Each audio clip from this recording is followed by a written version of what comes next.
நம்மளோட சேனல்ல வீடியோ போட்டோன்னு உங்களுக்கு நோட்டிஃபிகேஷன் வரணும்னு நினைச்சீங்கன்னா ரைட் சைடில் இருக்கிற சப்ஸ்கிரைப் பட்டனை பிரஸ் பண்ணிக்கங்க. அது கூட ஒரு பெல் சிம்பிள் இருக்கும், அதை கிளிக் பண்ணி ஆள்ல போட்டுக்கங்க. சரி வாங்க சரி வீடியோக்குள்ள போகலாம். ஹலோ காய்ஸ், இன்னைக்கு நம்ம இந்த வீடியோவில் பார்க்க போகிறது ஒரு செம்ம இன்ட்ரெஸ்டிங்கான இன்ஸ்பைரிங் ஸ்டோரி தான். இந்த வீடியோ உண்மையிலுமே உங்களை வேறு லெவலில் இன்ஸ்பயர் பண்ணும். ஸோ ஸ்கிப் பண்ணாமல் கடைசி வரைக்கும் வீடியோ பாருங்கள். வாங்க வீடியோக்குள்ளே போகலாம். மதுரையை சேர்ந்த ஒரு பையன், அந்த பையன் பேர் கரண். அவன் சென்னை அண்ணா யூனிவர்சிட்டியில் எப்படியாவது நம்ம படிக்கணும் அப்படின்றது தான் அவனுடைய கனவே. இப்போ அவன் +2 முடிக்கிறான். ஒரு வழியாக அவனுக்கு சென்னை அண்ணா யூனிவர்சிட்டியில் காலேஜில் சீட்டும் இடம் கிடச்சிருது. இதோட அவன் படிக்கணும் அப்படின்ற கனவோட மதுரையிலேருந்து நேராக பஸ் ஏறி சென்னை அண்ணா யூனிவர்சிட்டியில் வந்து சேர்றான். அதுக்கப்புறம் அவனுடைய ரூம் வந்து பார்த்திங்கன்னா OMRல அவனுடைய ஃப்ரெண்டோட ரூமுக்கு வந்து போகிறான். ஸோ நாள் வந்து நம்ம காலேஜுக்கு போகணும் அப்படின்னு சொல்லிட்டு பயங்கர அவசரமாக கிளம்பி காலையில் 7 மணிக்கே வந்து பஸ் ஸ்டாப்புக்கு வந்து நிற்கிறான். அந்த நேரம் பயங்கரமான கூட்டம் பஸ் ஸ்டாப் ஃபுல்லாக. சரி நம்ம பஸ்ஸை எப்படியாவது பிடிச்சிடணும் அப்படின்னு சொல்லிட்டு அவன் பஸ்ஸுக்குள்ளே வந்து காத்துக்கிட்டு இருக்கான். அப்போது ஒரு பஸ்ஸு 119B அப்படின்னு சொல்லி போட்டு நேராக அந்த பஸ் ஸ்டாப்புக்கு வந்து நிற்கிது பயங்கர கூட்டத்தோட. சரி இப்போ என்ன பண்ணலாம், பஸ்ஸில் ஏறி நம்ம போயிடலாம் அப்படின்னு சொல்லிட்டு பஸ்ஸில் ஏறுறான். படியில் தொங்கிக்கிட்டே வந்து அவன் பயணம் செஞ்சிகிட்டு இருக்கான். இப்போது பஸ்ஸு கண்டக்டர் என்ன சொல்கிறாரு, அவன் அப்படியே உட்காந்துருக்கும்போது அண்ணா எனக்கு அண்ணா யூனிவர்சிட்டிக்கு வந்து ஒரு டிக்கெட் தாங்க அப்படின்னு சொல்லிட்டு வந்து கேட்குறான். அவன் கேட்ட அடுத்த நிமிஷமே வந்து பார்த்திங்கன்னா பயங்கர எரிச்சலோட அந்த கண்டக்டர் என்ன சொல்கிறாரு அப்படின்னா, உனக்கெல்லாம் வந்து எதுவுமே தெரியாதா, பின்னாடி வந்து 19B வருது, போய் அதில் போய் ஏறிக்க அப்படின்னு சொல்லிட்டு வந்து சொல்கிறாரு. அப்படின்னா அண்ணா யூனிவர்சிட்டி காலேஜ் ஆஃப் இன்ஜினியரிங் கிண்டிக்கு தான் வந்து பஸ்ஸு போகணும், அப்படிங்கும்போது நம்ம கிண்டி பஸ்ஸில் தானே ஏறணும் அப்படின்னு சொல்லிட்டு இவனுக்கு வந்து ரொம்ப குழப்பமாக இருக்குது. ஏன் இவங்க இப்படி சொல்கிறாங்க அப்படின்னு சொல்லிட்டு. சரி இதுக்கப்புறம் வந்து நம்ம சென்னையை பற்றின குழப்பம் வந்து எப்படியாவது தீர்த்துக்கணும், சென்னையை வந்து நம்ம படிக்க ஆரம்பிக்கணும் அப்படின்னு சொல்லிட்டு நம்ம படிக்கிறதுக்கு முன்னாடி சென்னையை படிச்சிக்கணும் மாட்டுக்கு அப்படின்னு சொல்லிட்டு அவன் ஒரு முடிவு எடுக்கிறான். அன்னைக்கு வந்து பார்த்திங்கன்னா காலேஜ் வந்து வகுப்புகள்லாம் வந்து முடிஞ்சிருது. சரின்னு சொல்லிட்டு மறுபடியும் தன்னுடைய OMRல இருக்கிற அந்த ஃப்ரெண்டோட ரூமுக்கு போகிறதுக்கு காலேஜ் பஸ்ஸுக்கு வந்து வந்து காலேஜில் பஸ் ஸ்டாப்பில் உள்ள அந்த இடத்துல வெயிட் பண்ணிகிட்டு இருக்கான். அப்போ மறுபடியும் வந்து பார்த்திங்கன்னா அதே 19Bயில் வந்து ஏறுறான். இந்த முறை வந்து பார்த்திங்கன்னா கண்டக்டர் வந்து முன்னாடி இருக்காரு, இவன் வந்து பின்னாடி வந்து வந்துகிட்டு இருக்கான். ஸோ இதுக்கப்புறம் தான் வந்து ஒரு பெரிய ட்விஸ்ட்டு என்ன நடக்குது அப்படின்னா, பயணம் செஞ்சுட்டே இருக்கும்போது திடீர்னு 2 பேர் வந்து ஏறுறாங்க. பேருந்து வந்து நிப்பாட்டுறாங்க. அவங்க ஏறினதுக்கப்புறம் வந்து எல்லாத்தையும் வந்து சடன்னு வந்து ஏறி செக் பண்ணிட்டு இருக்காங்க. ஏன்னா அவங்க வந்து டிக்கெட் பரிசோதகர். அந்த டிக்கெட் செக்கர் வந்து செக் பண்ணிட்டு இருக்கும்போது இங்கே வந்து இந்த பையன்கிட்ட வந்து கேட்குறாப்புல கரண் கிட்ட, சார் டிக்கெட் எடுங்க அப்படின்னு சொல்லிட்டு. அப்போது இவன் கரண் என்ன சொல்கிறான், கண்டக்டர் இங்கே பின்னாடி வரவே இல்லை சார், அது அப்புறம் எப்படி வந்து டிக்கெட் எடுக்க முடியும் அப்படின்னு சொல்லிட்டு வந்து சொல்கிறான். ஊர் பேர் என்ன மதுரையா அப்படின் போது, ஆமாம் சார் உங்கள் ஊருக்காரங்க எல்லாம் இப்படி தான் பண்ணுறீங்க அப்படின்னு சொல்லி அந்த அவர் வந்து சொல்லும்போது, ஏன் சார் என்னாச்சு, ஏன் ஏற்கனவே இதே மாதிரி ஒரு பையன் தான் வந்து டிக்கெட்டை வந்து இங்கே வந்து தான் எடுப்பாங்க அப்படின்னு சொல்லிட்டு வந்து சொல்லுவாங்க. உங்கள் ஊரில் தான் வந்து டிக்கெட்டு கண்டக்டர் வந்து தேடி வந்து கொடுப்பாரு, இங்கே சென்னையில் அப்படிலாம் கிடையாது, நீயே தான் போய் தேடி போய் எடுத்துக்கணும் அப்படின்னு சொல்லிட்டு வந்து அந்த செக்கர் வந்து சொல்கிறாங்க. இல்லாட்டி ஃபைனை கட்ட இறங்கி முதல்ல அப்படின்னு சொல்லிட்டு இறங்கி ஃபைனை கட்டுறாங்க. இப்போ இவனுக்கு இன்ஜினியரிங் படிக்கிறதுக்கு முன்னாடி சென்னையை படிக்கணும்னு சொல்லிட்டு அவன் சபதமே எடுத்துறான். என்னடா பண்ணுறது, காலைல என்னடான்னா இந்த நம்பர் பஸ்ஸில் ஏறினா அந்த பஸ்ஸில் போய் ஏறுன்றாங்க. இப்போ என்னடான்னா கண்டக்டர் அங்கே உட்காந்துருக்காரு, டிக்கெட் தராமல் நம்மளை போய் டிக்கெட் எடு அப்படின்னு சொல்லி சொல்கிறாங்களே அப்படின்னு சொல்லிட்டு இவனுக்கு ஒரு மனசில் சபதம் எடுத்துடணும், எப்படியாவது வந்து நம்ம சென்னையை வந்து இனிமேல் பழகிக்கணும் அப்படின்னு சொல்லிட்டு. இப்போது வார இறுதி வந்துருச்சு, ஞாயிற்றுக்கிழமை ஆயிடுச்சு, வெளியில் எங்கேயோ போகலாம், சரி பீச்சுக்கு போகலாம் அப்படின்னு சொல்லிட்டு அவன் கிண்டியிலிருந்து பீச்சுக்கு வந்து பயணம் செஞ்சுக்கிட்டு இருக்கான். ஜன்னல் ஓரத்தில் அப்படியே அழகான தென்றல் காற்றை ரசித்தபடியே அங்கே வந்துகிட்டு இருக்கான். அந்த நேரம் ஒருத்தர் வந்து டிக்கெட் எங்கே அப்படின்னு சொல்லிட்டு வந்து கேட்குறாரு. அவனும் டிக்கெட்டை காமிக்கிறான். அடுத்த கணமே என்ன சொல்கிறாரு அப்படின்னா, செகண்ட் கிளாஸ் டிக்கெட் எடுத்துக்கிட்டு நீ ஃபஸ்ட் கிளாஸில் வரியா, கீழே இறங்கு, ஃபைனை கட்டு அப்படின்னு சொல்லிட்டு வந்து உடனே வந்து சொல்கிறாப்புல. உடனே இவனு என்ன சொல்கிறான், சரி நம்ம என்ன பண்ணுறது, நமக்கு எப்போ பார்த்தாலும் ஃபைனை கட்டிக்கிட்டே இருக்கிறது தான் வந்து இருக்கணும் போல், அதனால் ஃபைனை கட்டிடுவோம் அப்படின்னு சொல்லிட்டு ஃபைனை கட்டுறான். சார் நான் இதிலே பயணம் செஞ்சுக்கிறேன், நான் ஃபைனை கட்டிடுறேன் அப்படின்னு சொல்லிட்டு ஃபைனை கொடுத்துட்றான். இப்போது ட்ரெயின் வந்து போயிட்டே இருக்குது.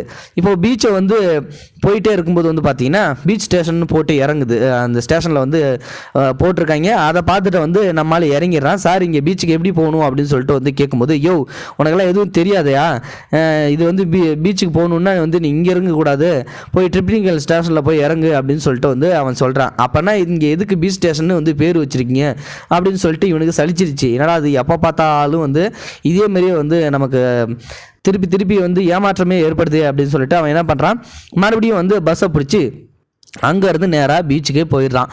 அங்கே போய் பார்த்தா அங்கே பயங்கரமான கூட்டம். ஒரு பக்கம் ட்ரெயினில் இருந்து பீச்சை பார்க்குறதுக்காக ஓடுது, ஒரு கூட்டம், இன்னொரு பக்கம் ட்ரெயினில் இருந்து பஸ்ஸை பிடிக்கிறதுக்காக ஒரு கூட்டம், இன்னொரு பக்கம் ட்ரெயினை பிடிக்கிறதுக்காக ஒரு கூட்டம், பஸ்ஸில் இறங்கி இங்கேருந்து ஓடுது, இன்னொரு பக்கம் எக்ஸ்பிரஸ் ட்ரெயின், ஒரு பக்கம் பாலத்துக்கு மேலே நிற்கிறாங்க, ஒரு பக்கம் பாலத்துக்கு கீழே நிற்கிறாங்க, பத்தாத்துக்கு ஷேர் ஆட்டோ. இவனுக்கு அப்படியே தலை சுற்றுது. என்னடா அது, நம்ம இப்படி ஒரு கஷ்டத்தை அனுபவிக்கிறோமே, சென்னையை நம்மளால் புரிஞ்சிக்கவே முடியலையே அப்படின்னு சொல்லிட்டு ரொம்ப பெருமூச்சு விட்டுட்டு அதுக்கப்புறம் நேராக அவனுடைய பயணத்தை ஆரம்பிக்கிறான். இப்படியே அவனுடைய வாழ்க்கை ஓட ஆரம்பிக்குது. அப்படியே 2 வருஷத்தில் பார்த்திங்கன்னா அவனுடைய மேற்படிப்பு முடிஞ்சிருது. இப்போது சென்னையில் அவனுக்கு வேலையும் கிடச்சிருது. அங்கேயே அவன் வேலை செஞ்சிட்டு இருக்கான். மாத சம்பளத்தை வாங்குறான். வாங்கிட்டு ஒரு 2 வீலர் ஒன்று வாங்குறான். இப்போது இது வரைக்கும் அவனுடைய கால் தடம் பதிச்ச இடம் எல்லாமே அவனுடைய வண்டியோட டயர் தடம் பதிக்க தொடங்க ஆரம்பிக்குது. எங்கெங்கெல்லாம் அவன் நடந்து போனானோ அங்கெங்கெல்லாம் வண்டியில் போயிட்டுருக்கான். ஒரு நாள் அவன் என்ன சொல்லிட்டு ஃபோன் பேசிகிட்டு இருக்கானா, சார் வெயிட் பண்ணுங்கள் நான் வந்துடுறேன் சார், அங்கே தான் நான் இங்கே போரூர் பஸ் ஸ்டாண்டில் நின்றுட்டுருக்கேன் சார், இன்னும் ஒரு 1/2 மணி நேரத்தில் வந்துடுவேன் அப்படின்னு சொல்லிகிட்டு இருக்கான். இப்போது அடுத்து என்ன நடக்குது அப்படின்னா, அவன் பக்கத்தில் ஒருத்தர் நின்றுட்டு இதை கேட்டுக்கிட்டு இருக்காரு. என்னாச்சு அப்படின்னா, சார் நான் உங்கள்கிட்ட லிஃப்ட்டில் வரணும், அதனால் எனக்கு லிஃப்ட் கொடுக்க முடியுமா அப்படின்னு சொல்கிறாங்க. அதுக்கு பக்கத்துலேயே ஒரு பொண்ணு ஒருத்தங்க நிற்கிறாங்க. அந்த பொண்ணு பார்த்திங்கன்னா ஒரு விபச்சார பொண்ணு. இவனுக்கு அந்த பழைய சம்பவங்கள் எல்லாம் ஞாபகத்துக்கு வருது. என்ன நடந்துச்சு அப்படின்னா, அவன் அப்போ தான் காலேஜில் ஃபஸ்ட் இயர் சேர்ந்துருப்பான். அந்த டைமில் பார்த்திங்கன்னா பஸ்ஸில் ஏறும்போது இவனுடைய பர்ஸை பிக் பாக்கெட் அடிக்கிற அந்த பொண்ணு பார்த்திங்கன்னா இவனுடைய பர்ஸுக்குள்ளே கையை விட்டுருக்குது. அவன் அந்த நேரம் பார்த்து கரெக்டாக அந்த பொண்ணுடைய கையை பிடிச்சிட்டான். பர்ஸை திருட பார்க்குறியா அப்படின்னு சொல்லிட்டு, எங்கடா நாம மாட்டிக்குமோ அப்படின்னு சொல்லிட்டு அந்த விபச்சாரம் பண்ணி என்ன சொல்லுது அப்படின்னா, அந்த பொண்ணு விபச்சாரமும் பண்ணும், அதே சமயத்தில் திருடும். இப்போ திருடும்போது மாட்டிக்கிட்டுமே அப்படின்னு சொல்லிட்டு அந்த பையன் மேலே பழியை தூக்கி போடுது. இவன் என்கிட்ட தப்பாக நடத்துக்கு பார்க்குறான், என் மேலே அங்கேயும் இங்கேயும் தொடுறான், என் கையை பிடிச்சி இழுக்கிறான் அப்படின்னு சொல்லி அவனுக்கு அந்த நேரம் அடி வாங்கி விடுச்சிச்சு. அந்த அடி இவனுக்கு ஞாபகம் வந்துருச்சு. இப்போ பஸ் ஸ்டாப்பில் அந்த பொண்ணு நிற்கவும், அடடா இது பயங்கரமான பார்ட்டியாச்சு, இவர்கிட்ட நீங்கள் நிற்கவே கூடாது, இங்கேருந்து உடனே எஸ்கேப் ஆகிடணும் அப்படின்னு சொல்லிட்டு பைக் எடுக்க மூவ் பண்ணுறான். அப்போ ஒருத்தர், தம்பி என்னை கிண்டியில் இறக்கி விட்டுற முடியுமா அப்படின்னு சொல்லிட்டு சொல்கிறாப்புல. வாங்க சார், ஒன்றும் பிரச்சனை இல்லை, நான் உங்களை கிண்டியில் இறக்கி விட்டுறேன், இதில் என்ன இருக்குது அப்படின்னு சொல்லிட்டு ஏறி உட்கார வைக்கிறாரு. போரூர்லேருந்து நேராக கிண்டிக்கு ட்ராவல் பண்ணிகிட்டே இருக்கும்போது தான் பஸ்ஸில் ஆஃபீஸ் போயிட்டு வர்ற அந்த துன்பத்தை சொல்கிறாப்புல. அந்த நேரம் பார்த்தீங்கன்னா அவருக்கு ஒரு யோசனை தோணுது. நாம் அனுபவிக்கிற அந்த வலி வேதனையை தான் எல்லாரும் அனுபவிக்கிறீங்களாட்டுக்கு. அதாவது பஸ்ஸில் அந்த ட்ரெயினில் இப்படி நிறைய கூட்டத்தில் பார்த்தீங்கன்னா நிறைய மக்கள் போய் சிரமப்பட்டுக்கிட்டு தான் இருக்காங்க. இதுக்கு ஏதாவது ஒன்று பண்ணணும். ஸோ இப்போ நாம் போரூர்லேருந்து கிண்டிக்கு போகிறதுக்கு ஒரு ஆளாக போகிறதுக்கு ஒரு ரூல்ஸ் இருக்கும்போது ஏன் இன்னொருத்தர் கூட ஏற்றிக்கிட்டு போனால் பஸ்ஸில் அவர் ஏறுறது குறையுமே. அப்படிங்கும்போது எல்லாருடைய சிரமத்தையும் குறைக்கிறதுக்கு, செலவையும் குறைக்கிறதுக்கு, அதே மாதிரி வாகனத்தோட அடர்த்தி, போக்குவரத்து நெரிசல் இது எல்லாத்தையும் குறைக்கணும், மாசு கட்டுப்பாட்டையும் குறைக்கணும். அப்படின்னா எல்லாரும் ஒருத்தர் ஹெல்ப் பண்ணிக்கணும். அதனால் நம்ம ஒரு ஐடியா பண்ணலாம் அப்படின்னு சொல்லிட்டு கரண் என்ன பண்ணுறான் அப்படின்னா, தன்னுடைய மனசுக்குள்ளே அந்த தோணுன அந்த ஐடியாவை அந்த எண்ணத்தை செயல்படுத்த ஆரம்பிக்கிறான். அடுத்து என்ன சொல்கிறான் அப்படின்னா, இப்போ வாகனம் வச்சுருக்கவங்க, அதாவது 2 வீலர் வச்சுருக்கிற ஸ்டாஃப்ஸு, அதே மாதிரி கார் வச்சுருக்கிறவங்க, இவங்க எல்லாரும் ஹெல்ப் பண்ணணும். அதுக்காக நம்ம ஒரு எக்ஸல் ஷீட்டை ரெடி பண்ணலாம். அதுக்கு இந்த இடத்துல இருந்து இந்த இடத்துக்கு நான் போகிறேன், அதாவது இந்த நேரத்துலேருந்து இந்த இடத்துக்கு நான் போகிறேன் அப்படின்ற மாதிரி ஒரு எக்ஸல் ஷீட்டை ரெடி பண்ணுறாப்புல. அதில் ஃபேஸ்புக்கு, வாட்ஸ்அப்பு அப்படின்ற மாதிரி எல்லாத்துலேயும் தகவலை பரிமாற்றிக்கிறாங்க. இதுலேருந்து அதாவது சப்போஸ் இப்போது நீங்கள் பாரிஸில் இருக்கீங்கன்னு வச்சுங்களேன், பாரிஸ்லேருந்து நேராக வண்ணாரப்பேட்டைக்கு போகிறீங்க அப்படின்னா சிங்கிள் ஆளாக போகிறீங்க அப்படிங்கும்போது இன்னொருத்தரையும் கூட ஏற்றிட்டு போகலாமே, உங்கள் கூட வேலை செய்கிற அந்த ஸ்டாஃபாக கூட இருக்கலாம், இல்லை வேறு யாராவது கூட இருக்கலாம் அப்படின்னு சொல்லும்போது அந்த இடத்துல உங்களுக்கு லிஃப்ட் கொடுக்கறதுக்கு யாராவது ஒருத்தவங்க ஓடி வருவாங்க, அதாவது வாகனம் இல்லாதவங்க. அப்படிங்கும்போது அவர் உங்கள் பைக்கில் ஏறி உட்காந்தா அவர் பஸ்ஸில் போகிறது, இல்லாட்டி ஆட்டோவில் போகிறது, இல்லாட்டி ட்ரெயினில் போகிற செலவு மிச்சமாகவும், அதே சமயம் அந்த கூட்டமும் குறையும், மக்கள் ஒருத்தவங்களுக்கு ஒருத்தவங்க ஃப்ரீயாக போவாங்க அப்படின்னு சொல்லிட்டு ஒரு எக்ஸல் ஷீட்டை ரெடி பண்ணி டெய்லியும் வாட்ஸ்அப், ஃபேஸ்புக்கில் அதை அனௌன்ஸ் பண்ணுறது. அதாவது இந்த இடத்துல இருந்து இந்த 2 வீலரில் இவங்க போகிறாங்க, இந்த காரில் இத்தனை பேர் போகிறாங்க. ஒரு 2 வீலரில் ஒருத்தர் போகிறதுக்கும் அதே மாதிரி இன்னொருத்தர் ஏற்றிட்டு போகிறதுக்கும் வித்தியாசம் இருக்குல்ல. அதே மாதிரி ஒரு காரில் ஒருத்தங்க போகிறதுக்கும் 4 பேரும் பயணிக்கிறதுக்கும் வித்தியாசம் இருக்குது. ஸோ நம்ம காரில் ஒருத்தங்க போகிறதுக்கு பதிலாக 4 பேரை கூட்டிகிட்டு போனால் அந்த மீதி 3 பேர் பஸ்லையோ இல்லாட்டி ஆட்டோவில் தான் போவாங்க.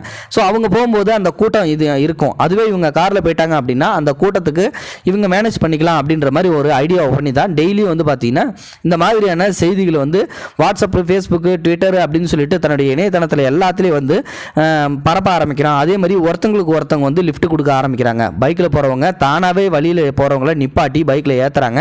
காரில் போகிறவங்களும் அதே மாதிரி நிப்பாட்டி ஏற்றுறாங்க. இதனால் வந்து பார்த்திங்கன்னா வழக்கமாக பேருந்தில் வந்து பயணம் செய்யும்போது இருக்கிற கூட்டத்தை விட கொஞ்சம் கூட்டம் குறைய ஆரம்பிக்குது. அதே மாதிரி ட்ரெயின்லையும் கூட்டம் குறைய ஆரம்பிக்குது. அதே மாதிரி ஷேர் ஆட்டோவிலையும் கூட்டம் குறைய ஆரம்பிக்குது. இப்போது சென்னையில் மாசு கட்டுப்பாடும் கொஞ்சம் குறைஞ்சிருது. இந்த ஐடியா உண்மையிலுமே உங்களை வேறு லெவலில் இன்ஸ்பயர் பண்ணியிருக்குன்னு நினைக்கிறேன். இந்த வீடியோ பிடிச்சிருந்ததுன்னா லைக் பண்ணுங்கள், உங்கள் ஃப்ரெண்ட்ஸுகளுக்கு ஷேர் பண்ணிவிடுங்க. ஒரு நாள் நீங்கள் பண்ணுற ஐடியா ஒரு மிகப்பெரிய மாற்றத்தை உண்டாக்கும்னு நினச்சிங்கன்னா இந்த வீடியோக்கு ஒரு லைக் கொடுத்துட்டு சப்ஸ்கிரைப் பண்ணிக்கோங்க. தேங்க்ஸ் ஃபார் வாட்சிங்.